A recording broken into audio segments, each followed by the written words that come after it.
উলামায়ে কেরাম সবাই তো অবাক, কেউ কোনো জবাব দিতে পারলেন না। খলিফা হারুনুর রশিদ বারবার একই প্রশ্ন, একই কথা তাদেরকে জিজ্ঞেস করে, আমাকে একটু বলেন গো, আমি কি জান্নাতি নাকি জাহান্নামী? উলামায়ে কেরাম সাফ সাফ জানিয়ে দিলেন, এটা আমাদের পক্ষে সম্ভব নয়। বাদশাহ তখন বলতেছেন, তাহলে আর আপনাদেরকেও আমার জিজ্ঞেস করে কোনো লাভ নাই, যে জন্য দাওয়াত করেছি এই প্রশ্নের জবাব আপনাদের কাছ থেকে মিলবে না। ঠিক আছে, আপনারা আপনাদের মতো যান। সাথে সাথে ভরা মজলিস থেকে 9 বছরের একটা বালক দাঁড়ায় বলতেছে, বাদশাহ জাহাপনা, একটু সময় যদি আমাকে দেন, আমি আপনার প্রশ্নের জবাব আপনাকে শোনায় দেব। হাউস পুরা নীরব, নিস্তব্ধ হয়ে গেল। 9 বছরের একটা বালক প্রশ্নের জবাব দিয়ে দিবে, উলামায়ে কেরাম নীরব নিস্তব্ধ হয়ে গেল। কে সেই বালক, কি জবাব দিতে চায় একটু কও। সবাই জানতে চায়। বালকটা তখন বলতেছে, জাহাপনা, আমি আপনার কাছ থেকে কয়েকটা জিনিস জানতে চাই। প্রথম নম্বর হলো, আপনি যে বললেন আপনি জান্নাতি না জাহান্নামী, একটু প্রশ্নের জবাব দিব, পরে আগে বলেন প্রশ্নকারী দামি নাকি জবাবদাতা দামি? খলিফা হারুনুর রশিদ পরিষ্কার বলে দিলেন, স্বাভাবিকভাবেই তো জবাব যে দেয় সে দামি হয়। 9 বছরের বালক, মাদ্রাসায় পড়ুয়া বালক, তালেবে এলেম। তখনই বাদশাকে ডাক দিয়ে বলতেছে, বাদশাহ, এমনই যদি হয় তাহলে আমাকে আপনি আগে রাজসিংহাসনে বসান, আপনি নিচে নামেন। বাদশাহ তিনি তো আর দুনিয়াদার কোনো বাদশাহ ছিলেন না, এজন্য ওই তালেবে এলেমের কথায় তিনি রাগ করেন নাই, বরং খুশি খুশি বলছেন, ঠিক আছে সিংহাসনে বসো। ছোট্ট 9 বছরের বালককে সিংহাসনে বসায় দেওয়া হলো, আর খলিফা নিচে বসলেন। এরপরে ওই অবস্থায় ছোট্ট বালক বুঝায় দিল, আল্লাহর কোরআনের নূর যার সিনার ভিতরে থাকে সে সব সময় দামি হয়। মানুষ দামি হয় সম্মানের দ্বারা, সম্মানী হয় টাকার দ্বারা নয়, বংশের দ্বারা নয়, ক্ষমতার দ্বারা নয়, চারের দ্বারাও নয়। মানুষ সম্মানী হয় কোরআনের নূর যার সিনার ভিতরে আছে, এই নূরের দ্বারা মানুষ সম্মানী হয়। আল্লাহ পাক বলেছেন, ইন্না আকরামাকুম ইনদাল্লাহি আতকাকুম। আল্লাহ পাক বলেন, ও দুনিয়ার মানুষ, ইয়া আইয়ুহান নাস ইন্না খলাকনাকুম মিন যাকারিন ওয়া উনসা وجعلناكم شعوبا وقبائل لتعارفوا। আল্লাহ বলেন, জাতে বিভিন্ন জাতে, বিভিন্ন গোষ্ঠীতে, বিভিন্ন বংশে তোমাদেরকে আমি আল্লাহ সৃষ্টি করেছি। এটা সম্মানের মাপকাঠি নয়, এটা শুধুমাত্র তোমাদের পরিচয়ের সুবিধার্থে। কে কোন কোন গোষ্ঠীর, কে কোন দেশের, এটা শুধু তোমাদের পরিচয় করার সুবিধার্থে। বাকি তোমাদের ভিতরে কে সম্মানী, এটা বংশের দ্বারা নয়, টাকার দ্বারা, পয়সার দ্বারাও নয়, তাকওয়ার দৌলতের দ্বারা মানুষ সম্মানী হয়, আল্লাহর কাছে দামি হয়। ছোট্ট 9 বছরের বালক খলিফা হারুনুর রশিদ কি বুঝায় দিল, ভালো করে বুঝায় দিল, কোরআনের নূর যার সিনার ভিতরে থাকে সেই দামি হয়, সেই সমাজে দামি হয়। অতএব একজন আলেম, তালেবে এলেম, মাথায় তারা কম দামি টুপি থাকতে পারে, পরনে তারা কম দামি জুব্বা থাকতে পারে। এই মাদ্রাসার ছাত্রটা যে হাফেজ হইতেছে, যে আলেম হইতেছে, সে আল্লাহর কাছে একজন চেয়ারম্যানের চেয়েও বহু দামি, এমপির চেয়েও সে আল্লাহর কাছে দামি। এমনকি সমাজের সকল মানুষের চেয়েও একজন হাফেজে কোরআন, একজন আলেম শুধু না, আলেম হইতেছে তালেবে এলেম, তার মর্যাদাও সবার চেয়ে বেশি। এই সম্মানটা আমরা জোর করে আনছি না, এই সম্মানটা যুদ্ধ করে মারামারি করে আনছি না। ওলামায়ে কেরাম কি সম্মান বুটাবুটি করে কেউ ফাঁস করে দিছে এমনও না। এই সম্মানটা আল্লাহর নিজের দেওয়া। এটা মানুষে যদি দিত তে তার যখন মন চা আবার লয়ে যেত, কিন্তু দিছেন তো আল্লাহ, নেওয়ার আর সুযোগ নাই। যেন দিছইন এই নিয়ে আবার মন চাইলে নিতা, অতএব কারাকারির লাভ নাই। আলেমদেরকে আল্লাহ সম্মান দিছে, আল্লাহ আল্লাহ যা দেয় এটা মানুষে নিতে পারে না। উলামায়ে কেরামের কি সম্মান, এটা অল্প সময় বুঝিয়ে দিল 9 বৎসরের বালক। হাউজের ভিতরে সমস্ত উলামায়ে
আসেনি তুমি আমারে ধমক দিছিলা, মন্দ বলেছিলাম, মনে আসেনি? কয় হ। কয় আমার মন বলে ওই একদিন আর দিয়া এই জান্নাতি বাড়িটাই কিনছি যেটা তুমি স্বপ্নে দেখছো। দৌড় দিছে খলিফা হারুন রশিদ, কয় বাহলুল কি বানাও? কয় জান্নাতি বালা। দাম কত? দাম হইল সারা দুনিয়া একদিকে, আর এই জান্নাতি বালা এই ঘরটা একদিকে। খলিফায় কয় পাগল, এটা কও কি? গতকাল কি তুমি কইছো ই ঘরের দাম হলো 1 দিনার, আজকে তুমি কও সারা দুনিয়া। একদিনে দাম অত বাড়লো কেমনে? বাহলুল পাগল কয় কই তুমি পাইছো 1 দিনার? কয় গতকালকে আমার বিবির কাছে তুমি বেচছো 1 দিনার দিয়া। কয় তোমার বিবি 1 দিনার দিয়া কিনছে।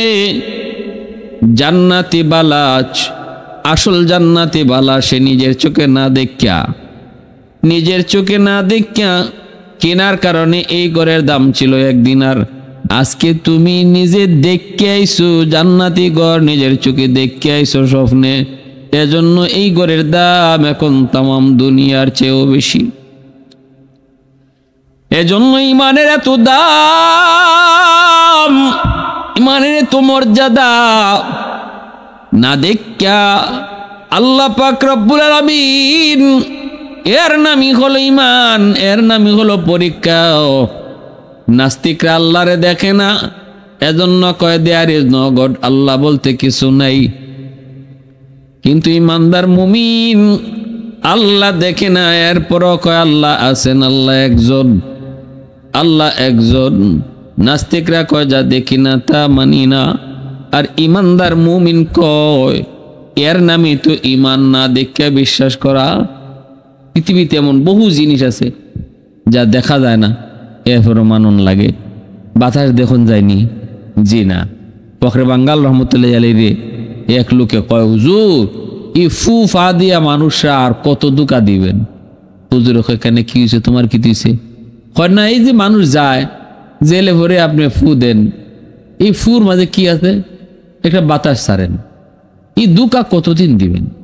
ফখরে বাঙ্গাল রহমতুল্লাহ আলাইহি কয় তুমি এটা বুঝবা কেমনে? তোমার তো বাপের ঠিক নাই, তোমার তো জন্মেরই ঠিক নাই, তুমি বুঝবা কি করে? হ্যাঁ তো গরম হয়ে একদম ফায়া, নাক মুখ লাল হয়ে গেছে। আল্লাহর ওলিরে ধমক মানে বয়ে দিব, হাত উঠে ফেলছে, মানুষকে থামাইছে, বেটা কার গায়ে হাত তুলস? বলে কেন হাত উঠাইব না? তুই কি হুজুরে কি কইছে বলছো নি আমারে? কি কইছে? জিগাও হুজুরে কি কইছে? হুজুর কি কইছেন তারে? আল্লাহর ওলি কয় না না, আমি তো তারে বেশি কিছু কই নাই, আমি তারে একটা প্রশ্নের জবাব দিছি, একটা জিনিস বুঝে না এটা তারে বুঝাইছি। বলে কি তা বুঝে না? কয় হ্যাঁ, কয় যে জিনিস দেখি না এটা মানি না। ওই যে আমরা ফু দেই, এই ফুর মাঝে বলে কিছু আছে, এটা হে বুঝে স্বীকার করে না, কারণ এটা তো দেখা যায় না, এজন্য এই ফু ফারে বর্ণামি কয়। এটা তারে আমি একটু বুঝাইছি। কেমনে? কই যে ফু দিলে যদি কিছু না হয়, আমিও যে তারে এখানে মারলামও না, ধরলামও না, শুধু একটা গালি দিলাম। কি তোর জন্মে ঠিক নাই, জন্মে ঠিক নাই, একটা গালি, একটা বাতাস, এই বাতাসে যদি তার চেহারা লাল বানায় দেয়, এই বাতাসে যদি তার বডিরে ফুলাইয়া দেয়, তাহলে বাতাসেও যে কাম হয় এটা বুঝাইবার লাগে আমি তার একটা গালি দিছি, আর কিচ্ছু না। আমরা যে ফু দেই এটা আল্লাহর কালাম পরে একটা বাতাস ছাড়ি, আর আমি যে তার এখন গালি দিছি এটা নাপাক একটা বাতাস ছাড়ছি। নাপাক বাতাসে যদি ইজাত কাম হয়ে থাকে, তে ফাঁক বাতাসে কি জাত কাম হইতে পারে এটা বুঝাইবার লাগে তারে আমি এই গালিটা দিছি। এজন্য আমার ভাইরা বন্ধুরা, বহুত বড় একজন বাদশা ছিলেন খলিফা হারুন রশিদ, কিন্তু উলামায়ে কেরামকে সম্মান করতেন, তাজিম করতেন, আল্লাহ আল্লাহদেরকে শ্রদ্ধা করতেন। আগের যুগের বহু রাজা বাদশারা তারা পরামর্শ নিতেন উলামায়ে কেরামের কাছ থেকে, যার কারণে বড় বড় বিপদ আপদ থেকে আল্লাহ তারে বাঁচাইতেন, আল্লাহ তাদেরকে হেফাজত করতেন। আর আমরা আমাদের চোখে আমাদের জমানায় দেখছি যত বাদশারা আলেম উলামারা আরো বাস দিছে, এরা বাসটা খাইছে খাওয়ার মতোই শেষ সময়ে। আর আলেম উলামারে যদি সম্মান দিয়া রাখতো, দিয়া চলতো, আগের যুগের বাদশারা যেমন ইজ্জত লিয়ে গেছে ইজ্জত লিয়ে যাইতো, রাতের আধারে বুরকা ফুরিয়া ফালানি লাগতো না।